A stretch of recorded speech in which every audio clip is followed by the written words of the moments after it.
Welcome back to Stand Up Sit Down. I'm your host, Nick Perdue. Today, I have the hilarious Fuquan Johnson. Stay tuned.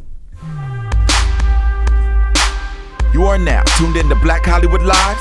Stand up, sit down. Looking like a trouble when I walked in the building. That mean I got something expensive. Know my friends, they killing. What up, man? I'm sure. Walk in the building. Walk in the building.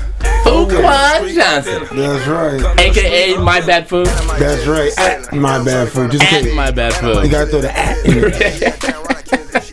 What's up? How's life, man? Life is life. You know what I mean? Yeah. Love is love. There you go. As my boy would say, love is love. That's it. And you had a good Easter? Easter was cool. I don't really do the Easter thing. I pretty much I chilled out with a couple comedy friends, Sidney, Chase, man, and a couple. They cooked. Right. They ain't cook what I normally eat, but but they cook something. They right. cook something. Right. So. As long as it's edible. Yeah, it was good. I brought myself some new sneakers. I keep that tradition. There you go. The sneakers on Easter, every black person know about that. They or either sneakers or some new church shoes, right? Well, some hard bottoms. Hard bottoms. You don't go to church, you definitely gonna get some shoes, some Jordans. So I treated myself to some sneakers. Get a little Stacey Adams, take them to the barbecue. Yeah, yeah. On this side of town in like the valley, I never been to too many barbecues. Really? Nah, niggas. I mean, they barbecue inside, right? So I don't know if you but want to call not really a barbecue. I need to fold up chairs. I need to fold up tables. Right. I need some flies buzzing around. Some bad kids. Somebody stabbing at the macaroni potato salad season. Yeah. Who made it? Who potato salad bit? Yeah, and I don't even like it, but I still stab at it. I know what it look like when it's good. When you throw your plate away, you got to turn it down so they don't get mad, right? Hey, so crazy that day, it was a homegirl of ours. She was there, and I literally, the way I made my plate, I got everything I liked, and so happened it was everything that she made that I didn't put on my plate. So literally, she was like, "You didn't try this?" I went and tried her food, and it was good. It was really good, but it was just something I didn't eat. So I literally was like eating it and like holding my nose in my head. I didn't hold it because I just don't like the taste of it, but I didn't want to hurt her. But she made something good of something I ain't like. It tasted better. I don't know. I digress. So definitely Easter was cool. So if you're cooking for food, make sure you ask him what he likes prior to you making food. Yes. So he can give you the real. Yeah, because I'm not gonna eat pork. Okay. I'm no pork, and I'm very picky. That's how I stay skinny. I'm not. It's just my genes. You know what I mean? Like I don't eat healthy. That's my problem. Like really? I don't eat quinoa. I don't eat kale. I don't drink green juices. I drink everything else except for the healthy stuff. Oh man, I eat healthy, but it's when it's at the hour time. Right. I indulge in some party favors, as we would say. Right. There you go. Yeah. I love life. So you're from the East Coast. I'm from the East Coast. I'm from Jersey. Born and raised. What was life like growing up in Jersey? Jersey, it was fun. I really have no complaints of where I grew up at, the things I encountered, the things I did. It definitely shaped me and shaped the way I think and my attitude. Okay. Definitely rough around the edges. Right. Just like Jersey. Right. I'm pretty much like about like 15, 20 minutes outside the city. So as a young kid, your mom think you going to the park. I already got like $5, $20. I'm taking that train to the city. So, I was definitely off the porch early. Right. But now, were you a troublemaker growing up, or was it like just like kid mischievous fun? Kid mischievous fun. I definitely have some stories, some things I've done, and I don't care. I lived it and I did it. It was fun. Right. Definitely. Yeah. These wrists been in some handcuffs before. What kind of kid were you? Were you funny in school, or were you like the nerd, or were you the bully? What were you doing? Definitely not the nerd. And honestly, I was one of the kids. I had a mouth. Like I was always slick at the mouth, and I was little. I was always slick, and so I used to get beat up probably from like the age of 1 to about like kind of middle schoolish. Like if you was a punk, I'm not losing you. But if you was somebody tough, I might back down and we fight later. So, you know, and I definitely got the punk out before I became a grown man, and I definitely had some encounters, you know what I mean? So, wasn't a bad kid, but I was with it. I was with the shit you want to do it, you know what I mean? If you want to steal a car, you want to rob something from the store, you know, I definitely look out. It wasn't your idea, but you were there. You weren't the Christian boy who was like, nah, we shouldn't do that. No, not really Christian boy, and I wasn't a follower. I definitely. It depends what we were doing. If it was something I wanted, if it was something with candy, and then I was a little kid, candy, so I'm taking it. I'm taking it. I'm sorry. I don't care if I got a pocket full of money. You know something funny? I'll tell you a funny story. I remember I was with my boy Damien. We was at the mall. Mm-hmm. We was at the mall, and I think I literally had a pocket full of money. Probably like a couple $100. High school kid. And I just got my license. We went to the mall, Livingston Mall in Jersey. And me and him went shopping. He was buying like little shit. And I brought myself my first jersey. Mm-hmm. So I brought the jersey. And I was like, yo, I need them sweatpants from this other store, from Sears. They had some sweatpants on sale. From Sears. From Sears. And there's some regular sweatpants. Right. Yeah, regular sweatpants. And son said, fool, don't pay for that shit. Don't pay for it. And the beauty about stealing is it's the rush when you think you're gonna get away. So I put on the sweatpants and I put my jeans on top because I had baggy clothes, and I'm walking out, and as I'm walking out, me and D walking out the Sears, going back into the regular part of the mall, and it was two cops that was like hitting behind the like when you look for the map of the store directory. Yeah, store director. They was hiding behind the store directory. I'm walking out. I'm feeling good. Like I'm ready to tell him what I done came up on. Right. And these two big Italian cops pop out, just grab me, and my man, he get mad like, don't be grabbing kids and Right. And little he know I got caught stealing. So yeah, I got banned from Sears. I think I still probably have a ban from Sears from stealing some sweatpants. But at least they had pockets. They had pockets. There you go. Yeah, they had pockets. You know what would be fantastic? What? Is if you did like a Sears campaign, and then like you became like the face of Sears. Right? Because that's just coming full circle. Yeah. You know what I mean? And they're like, man, I want to be like food when I grow up. My slogan would be, don't steal from Sears. They care. They care about sweatpants.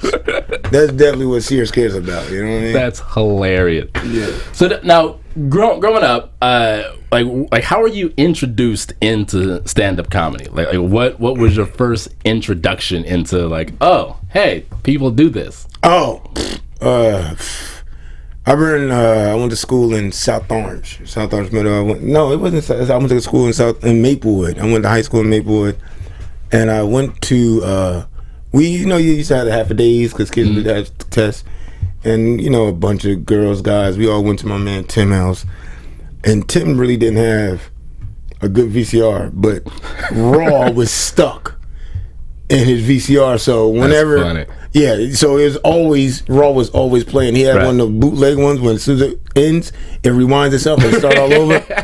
So basically, Raw was my first introduction into like stand up. When I actually like really paid attention, like, yo, this shit's dope. Like, Eddie's talking and I want to listen. And so that was basically when I was like, yo, this it's stuck in my head. Like, I like this. Now, I wasn't the funniest kid growing up. I was funny. Not on purpose. Like, I was doing dumb shit. Like, food fall, do a flip, landing shit. You know what I mean? That type of funny. You know? Or food come in the house, at a nice house. We had some white kid house. And I break something. And I so happen to break it in a funny way. So that's where the whole my bag came from. So you were just funny and you were clumsy. Clumsy, funny, halfway troublemaker, half wanted to be a good kid. I wanted to be good. Right. I wanted to. I wasn't that guy. I definitely wasn't a Jack and Jill kid. Definitely not that. That's funny. So Eddie Murphy was one of your early inspirations. Yes. Who else kind of like helped shape the stand-up world for you? Like when I start maturing as a stand-up? Yeah, or like even before then. So you saw Raw, and then like were you like seeking out other comedy, or did you just happen to kind of like see stuff? Did you go and like see live comedy? Seeing live comedy, I used to see they had hood stuff at like the bars around my neighborhood, so I used to go, and then before I got in, I used to see like people like Will Savins, Coy Fernandez, a lot of New York and Jersey comics, talent. I used to see them in the bars rocking, and that's kind of influenced me to get into it. But yeah, it's comedy. Comedy just came, you know. It comes to you. I never met somebody who was like, yo, since I was a kid, I'm gonna do comedy. I wasn't that. Right. It definitely was like, what am I doing in my life? Hey, you fuck up a lot. Kind of funny. Why don't you try it? But you know, it definitely saved my life. Wow. Because I've definitely been like on my 5th baby mama, working at the airport and selling drugs on the side. So what was that very first show like? When you got on stage and you're like, all right, this is it. Like they call you to the stage, you walk up, you grab the mic, the applause stops, and you got to start talking. What was that like? Well, first off, I wasn't supposed to go up. I was at New York Comedy Club. I think I was about like 20. Okay. My boy Damien, his mother was like, yeah, you should be a comic. I was like, well, first time I'm gonna go check it out. Right. Next time I'm gonna go up. Right. So. And it was actually a good show at the New York Comedy Club, and it was in the back. They're still around. The guy named Seymour, he was running this Saturday show. Is like a midnight show. So as I'm there in the crowd, I'm with my man's mother, watching the show. I just hear my name being called, like Fuquan, what? And so I just go up, and I had a couple of ideas I was rocking with. Right. And I went up, and they all bombed. Yeah. All of them bomb. They did everything but boo me. They did everything but boo me, but for some reason, I was like, I like this. Wow. I like this. Wow. Maybe I like the rejection. Right. But you like the challenge. The challenge, man, you know, I had some other challenges I didn't want to challenge again, but this one, I wanted to do. But so, do you remember what you said that didn't work? Like what was the first thing that you said? It was like, all right, okay, nothing. I don't remember nothing I said except for the one joke that I write, and the one joke that I did write, and people say, yeah, you shouldn't do that because that guy's a comic and he has a lot of respect. I had a joke about Chris Rock and his, you know, when he talks, his hands are like this, right? And the joke was, how did he grow up jerking off? Very hacky, very everything, and I didn't know. Right. And you know, I got off, even though the joke did bad. Everybody was like, "Yo, still don't try to make that work. Don't make that joke work. Because don't go home and work on that one. Yeah, don't have no joke on comedian. You that's a quick way to end your career. That is funny. Yes. Oh my goodness. So you went home like that night, and did you start to write jokes, or like what happened? Like you know, when you're like, I want to do this again. Like what did that make you do? Like when I went home, after the show, it was this guy. He had booked a lot of commercials. He pulled me aside. He gave me a lot of pointers. He said, you should come do open mics. Don't do that shit to yourself. That was a real show. Right. And yeah. Paying customers here. Yeah, I pretty much didn't listen to that nigga. I didn't do no other shows. I think I did 1 or 2 open mics in Jersey and stuff, and I stopped. Because my head was somewhere else. I had my first love, and that went bad, and I was still hustling in the street, so I was like, fuck comedy. You weren't committed to the craft. I wasn't committed to anything. Yeah. I wasn't committed to anything but just having fun. And then a few years later, I moved to LA and I just picked it back up and I never stopped. Nice. So then what was that first show like in LA? Oh, this time I was smart. I didn't go to no show. I hit them open mics so hard. I worked on my funny. I worked on me being me on stage. Right. Me just being able to talk to other people on stage with my head up. Because I think the first 3 months, I took comedy like this. Because I was like, I didn't want people to look at it. And I used to be one of them people who's like, if I told a joke, you didn't laugh, I would get angry. Like I would like curse out the comics or whoever's in there. I was literally like wanting to fight them. Like, nigga, that's funny. That's worse. Like I tried it on my boy. It's funny. I didn't get it. And so, definitely it was a muscle that I had to learn how to work. Yeah. So after the open mics, and then when you did like an actual show. What was that one like? That first show, paying customers, coming in, sitting down, 2-drink minimum. I did a show somewhere at like a Marie. What's it called? A Marie Callender's, the pie place. Yeah. That was like my first show. I remember that was my first show, and I did good. That's good. I really did good. It was some I don't remember what jokes I used to tell, but it was me talking about how I used to work at American Eagle and how I was stealing everything out that bitch. I was very honest, and it worked. And they gave me a free pie. Oh, nice. Free pie. I got a little bit of change off the show, so yeah, that was definitely like, yo, there ain't no turning back. Right. I want to do this. Right. And if not, just anything for the free pie. Free pie. Right? Marie's pie. I don't even like pie, but I was so happy he gave it to me because I was on stage. Yeah. Like my first earning. Right. It right. definitely was great. How do you handle hecklers? Oh, you know what? I'm not saying I welcome them, but I definitely don't stop. Okay. Because what hecklers don't know is at the end of the day, if you're you and you're confident, you're good. You know why? Because you got the mic. Right. So if sometimes it might spoil a joke, which I do get upset, but I have no problem at this stage in my career of going back and getting a crowd in. But they want to introduce yourself. I'll embarrass you, but if you're just like that drunk annoying guy, right? Or normally it's a drunk annoying girl. Right. There's always some woman or some girl that just drunk annoying, and I don't mind them. Right. But in the same breath, if it's a show I care about, come on. Yeah. Stay your ass at home or come on stage. Let's see what you can do. Because people always got their opinions. They don't know what this is like, Yeah. Well, and because like people like to try and say something to kind of try and throw you off, get a little attention, and then because that's really all they want. Yeah, they want to be a part of the show, right? And then they end up being a part of the show they didn't know they didn't want to be a part of. So definitely, that's yeah. I don't mind them as long as I don't mind playing in a nice way, but if you're being that person, okay. Then and nowadays. A comic, people be sleeping on comics. Like, people care. Like, if you mess up my show and you're really being that guy, you try to come up on the stage, realize you're coming up just yourself. Right. Now, I got a mic, a cord, and a stand. Right. Those are 3 weapons in my eyes. So you're more than welcome to come up here. You're more than welcome. You might get hit. Have you ever gotten into a fight from a show or something that you said, talked about a guy's girlfriend or something? Or no, I never got into a fight, but I have been into some sticky situations. Like one time, I'm not a couple years in. I do a show at this spot called the Family Room, which is in Compton, right? Which is around the corner from Athens Park, which is some big blood area. And I didn't know. Anybody knows me? I love wearing my Yankee hat. It's just. It matches everything in my eyes. Right. And you're from that area, from New York, from New Jersey. So it's like, I always keep my hat on. So, I'm in there. People tell me you should take your hat off. And I'm thinking they saying take my hat off because I'm in the establishment. I'm like, fuck this. I'm keeping my hat on. So, apparently, on this night, some chick, and she was a blood, and she was having a birthday, and the whole hood came out.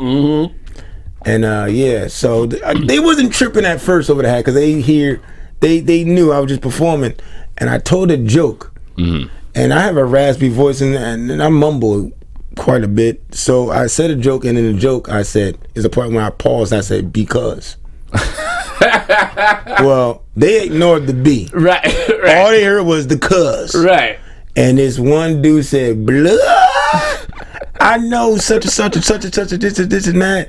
And literally, I went from in the middle of a joke at the peak of my joke to thank you, good night, have a nice day.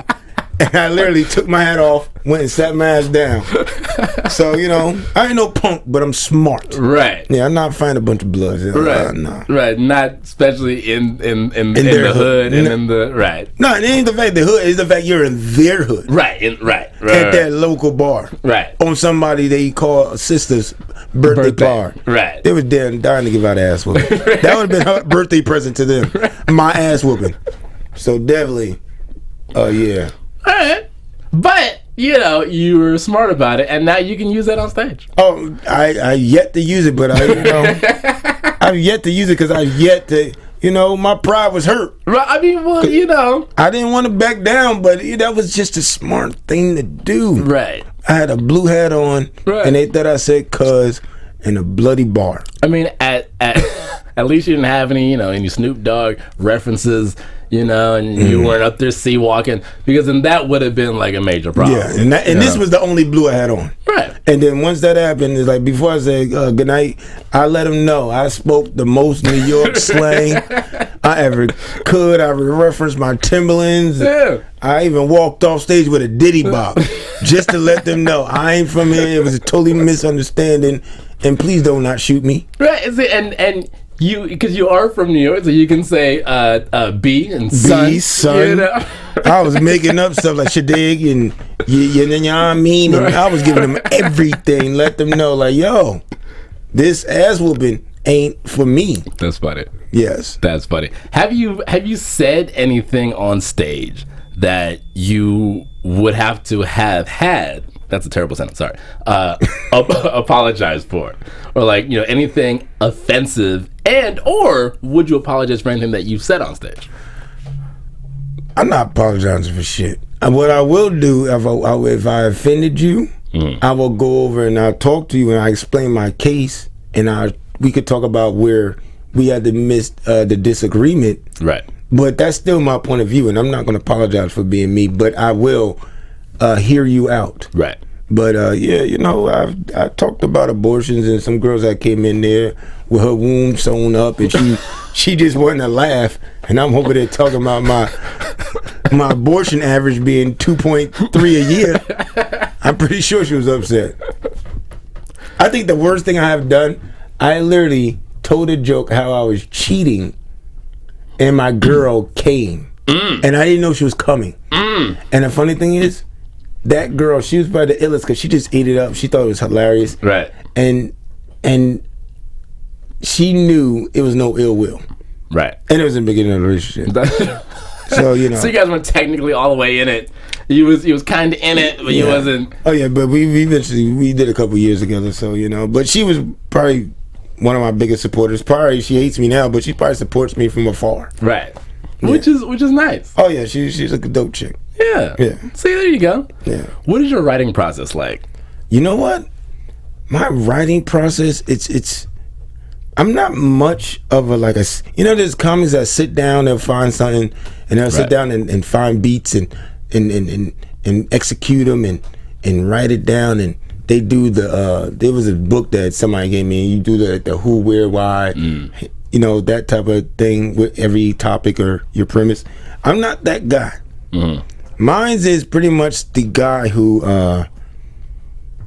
I tell you about my life. Right. I will throw punches in, and so it's a process. So that's why I like to go to open mic. So I repeat the joke. It's a joke is like a pair of shoes, and you got to break the joke in. You want it to, you know, to sound right, to come off your mouth right. Find your punches, because some of your punches are not actual jokes. Right. It might be a fucking ad lib. It might be a way you might position your face or you look because of the situation we telling the story. So definitely, I'm not your bookworm type of writer. I like to tell, you know, adventures or my point of view. So it's definitely a working process. Like every day I do open mic. Every day I'm finding a new punch for a joke. Yeah. It could be a little irritating hearing myself say the joke again, but. Right, but also like when you do use it on a show, now it's like a fine-tooth comb, and you know every angle of that joke. Exactly, and what helps is with comics, just knowing your voice. Right, like I would never say that punch. So even if it's funny, I'm not going to say because that's not my point of view to this joke. So I keep it in the rim of the joke in myself. Yeah. Okay. If I use the rim right. That's crazy because sometimes I be using words that I don't know the definition how to use it, but I see somebody else use it that way. So you want to use it? Yeah, I want to use it. You know what I mean? Like I bring my friend, he said, very hoove of you, and I was like, very hoove, I like that. Yeah, it's very hoove of me to go to the bathroom right now. And like, you don't use that word then. Right. But you know, how long do you hang on to a joke if it's not working?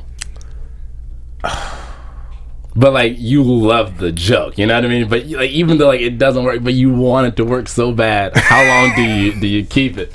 Because I feel like we all have those jokes you know, so funny. that are terrible, but you just love it, and you're like, I don't want to give it up. You know, it literally takes somebody else to say, "Hey, fool, that shit ain't funny," or it takes somebody to say, "Hey, man, you shouldn't use that joke in this place," Right. and I still use it. It literally takes somebody honest to tell me, "Yo, man, give that joke away." Or sometimes I might tell the joke, put it up, and come back years later, where you matured, or you have matured, and you have a different point of view to the topic and joke, and then you'll be able to use it properly. Right. So I never throw away a joke.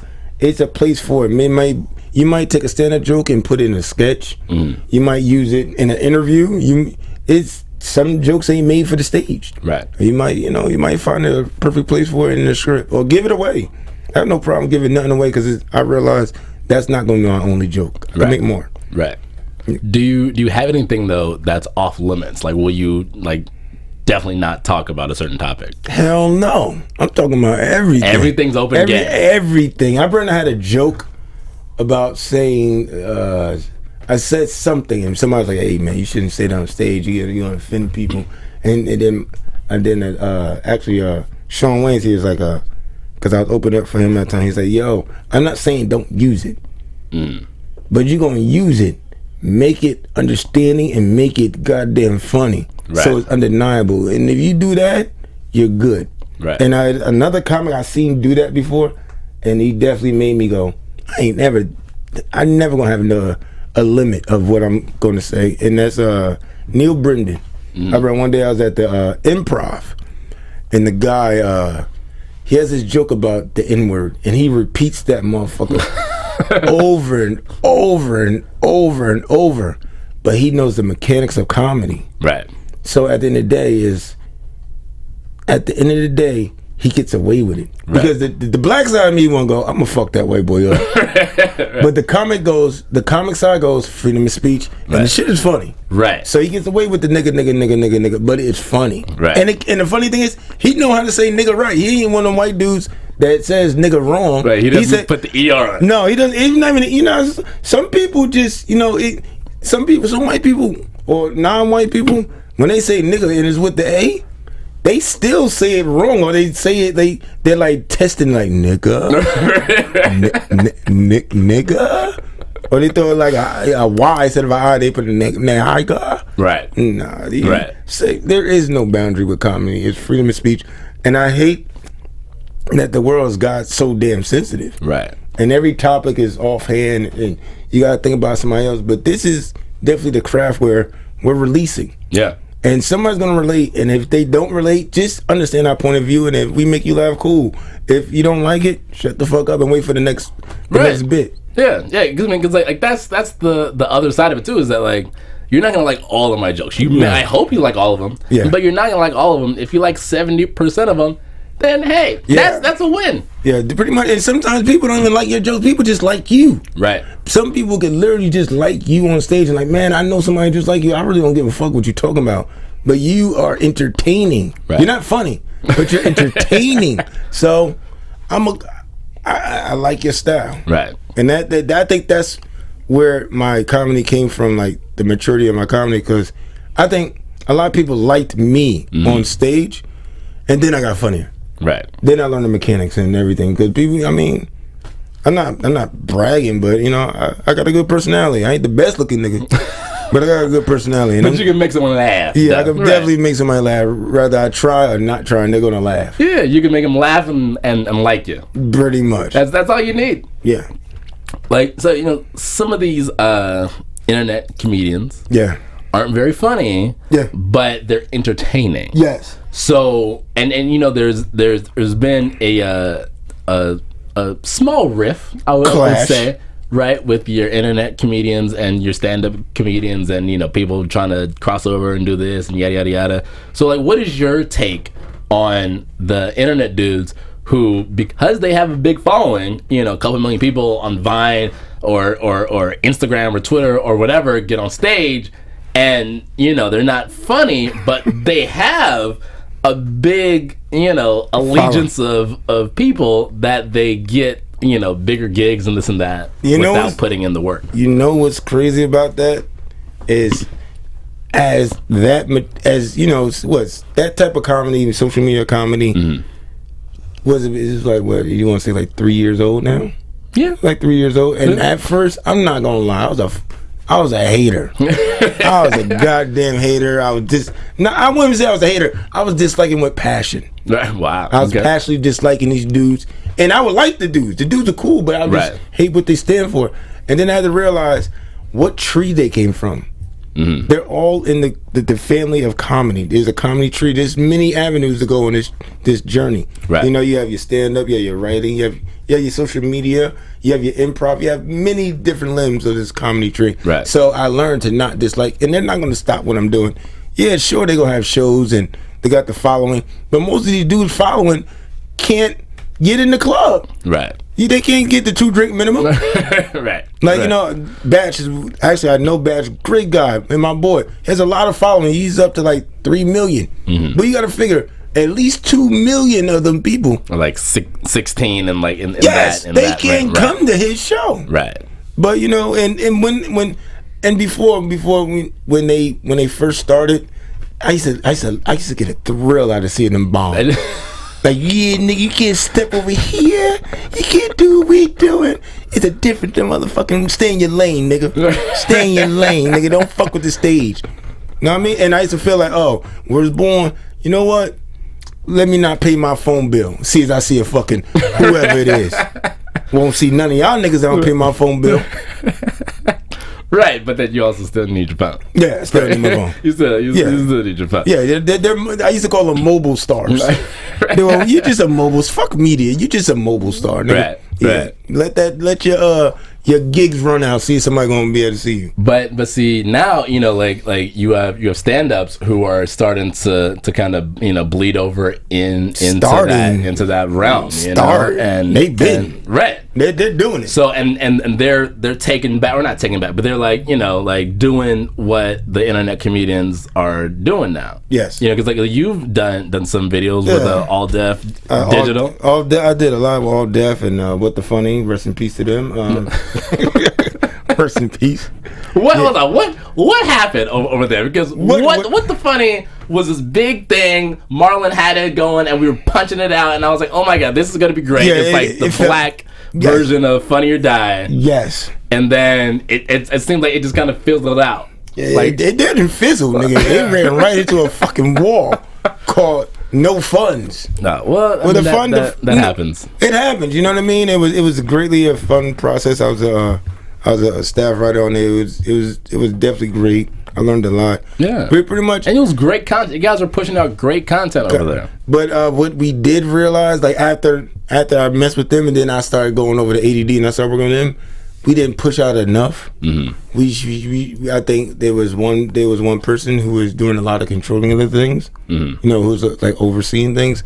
Where I think everybody should have had a chance. Mm. You know, and we definitely should have took advantage of more. We did take advantage of social media, but we should have did more. Right. It was definitely a learning process. So if I ever tried, or you know, I mean, I got with a new company, I would definitely bring a lot of intake and influence over there. So, right. Yeah, because it was a good learning and growing experience. Great experience, great networking. Met a lot of great people. Met a lot of the media stars. I met Batch, Jay Snow, Jahan. I met all those guys over there. Yeah. Okay. All right. I'm gonna switch gears. A little bit. All right. Switch gears. You know, we got Bill Cosby. We got Cat Williams. Here's the thing. Okay.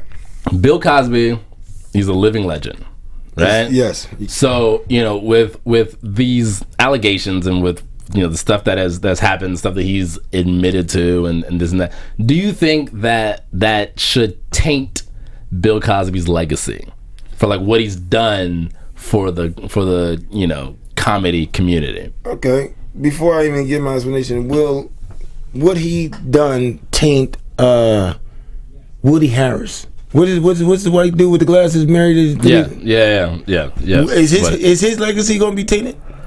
I mean, there should be an asterisk by it. Like him and Roman Polanski should have a asterisk by their name for child fondling or whatever it is. Yes, but I mean, what they did was extremely wrong. I don't stand for it. You know, I definitely look down on it. But at the end of the day, you can't take away what they have done. Right. And my thing is this: when it goes action, and they're doing stuff that we love, that's what we're there for. Now, when the camera goes off and they live their own personal life, who am I to judge? I mean, yeah, you raping bitches, yeah, I'm a judge. Right. Yeah, you taking the pussy. Yeah, I'm a judge, but that ain't why I like you. That ain't why I follow you. That ain't why I give you that tier that you on. Is because what you do in your personal life. So definitely, it's a very sensitive just view on his legacy. His legacy shouldn't be tainted. Now his personal life, yeah, nigga. But do you look at him differently though now, knowing what you know, what he in his private life that's public. It's like, do you look at him? I'm right now. I'm looking at him different. But if I go home and I catch a rerun and I see him and Rudy coming down the stairs singing them songs, I'm not gonna think about him throwing Tic Tacs in girls' mouths and saying sleep. All right. And the crazy is when I first found out, and all these bitches coming out saying I started seeing all these hoes and coming out of the woodwork saying him. I was like, man, I'm about to go get my moms and tell this bitch alive. We about to come up on Bill. And so Cat Williams, he's gone through a string of legal troubles. Unfortunately, he's and here's that because like. My thoughts on him just doing comedy is fantastic. His stand-up, he's hilarious. His stage presence, second to none. Yes. And unfortunately, he finds himself in these situations with the law that are just messing up his, because he's still building a legacy. Yeah. And so all of this, I feel like it's tainted. Getting this fight with this kid. Yeah. I don't think that's messing with kids. I'm gonna tell you the beauty about comedy. The beauty about comedy, unless you raping bitches, unless you doing Bill Cosby shit, you're good. He's good. Cat Williams is still good. You know why? Because all he has to do is take these experiences on stage, work his mechanics, and he got a great fucking special. Because we want to know. We want to know what really happened. We seen the video. We seen the kid. We seen this. But nigga, make it funny. There's nothing funnier than a short man fighting a little kid and then losing. And losing. Losing to the kid did wrestling for 2 years. Yeah. And Cat, he said he was a Marine. You wasn't the type of Marine that saved lives. Oh, you definitely can't save my life. You can't wrestle no kid. And if I get beat by some little kid like that, best believe I'm coming back. I'm stabbing this little nigga. I'm showing up. You can't stab the kid. I'm coming up to his school. I'm coming in with my little nephews, my little goons. They coming up and they knocking them out. You know what I mean? That's what I'm doing. Oh my goodness. Now, okay, all right. Dave Chappelle, right? Allegedly, he shot a special recently, like last week at the Palladium, because he just did like a string of shows there. Yeah, I try to get in. I was about to get it from the scalper, and son said, "Niggas, you get locked up for scalping tickets. Do you know how stupid you'll look?" Yeah. But I was seriously about to pay this dude $100 for his ticket, and I should have did it because I seen another dude buy it and go in, and it was legit. It was good. It was legit. Yeah. It was legit. My boy Benny, and I was upset. He's like, "Yeah." Went up there with the dude because his girl left him, and me and the dude went in together. We had a drink, and we enjoyed the show. And I told him peace afterwards. I was like, "Man, fuck, I should have went. You should have went. I should have did it." Yeah, to see Chappelle live, especially because if they were taping it. I mean, so you got to wait like the rest of us. Oh, I have no problem waiting. You know what I mean? Because he's definitely. Right now, he's my number one guy that I like to listen to. So how do you feel about him coming back? Like, what do you think it's really gonna do for the face of stand up right now? I think, and this is his first special after all this ordeal. Yeah, like after since the leaving of Chappelle, since the Chappelle show and all that getting buff. Man, I honestly, I'm happy. Yeah, I am so happy. I'm so happy because.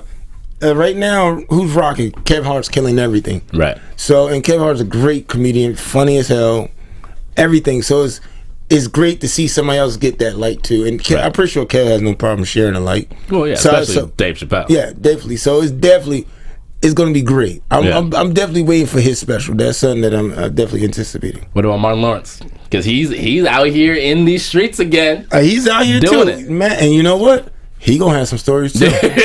I'm waiting for his stories because he didn't get buff, right? But he got puffed. He puffed on out. You know, I mean that comes with age. One day I'm gonna be chubby, right? But I welcome him. And the good old Jamie Foxx. And I hope he come back. I'm waiting. Here's my thing about Jamie. I don't see Jamie as a stand-up though. Now you don't, but there's a lot of comics who actually got introduced to comedy because of him. Right. Because, he came out, Living Color. Right. Then after that, he started killing the shows. And then he got his own show, his own sitcom. Right. So there's some people were introduced through Jamie. So I'm welcome. I'm waiting for him like Chris Tucker. Yeah. Say, you know what I mean? And when I'm saying this, is no ill will. What I'm saying is like Chris Tucker. Some people got introduced him from Def Jam. Right. And at the time, he was only doing 5 to 15 minutes. Yeah. So when he just did a stand-up special. Yeah. And I saw it. What'd you think? I mean, it was cool. I mean, did you laugh? I mean, he had a couple jokes that made me laugh. I'm a different type of comic, you know what I mean? Right. But I like him. Right. I like him. I like him in movies. I think he's a great comedic actor. Right. But the stand-up, I can tell that he didn't really, when his grind happened, he didn't really blossom as a comic. He blossomed as a comedic actor. Right. So when it definitely played this role, when you saw the special, like, oh, you a comedic actor, really. You're really a comedic actor. And you know what? That works. So you do you. Right. And you know what I mean?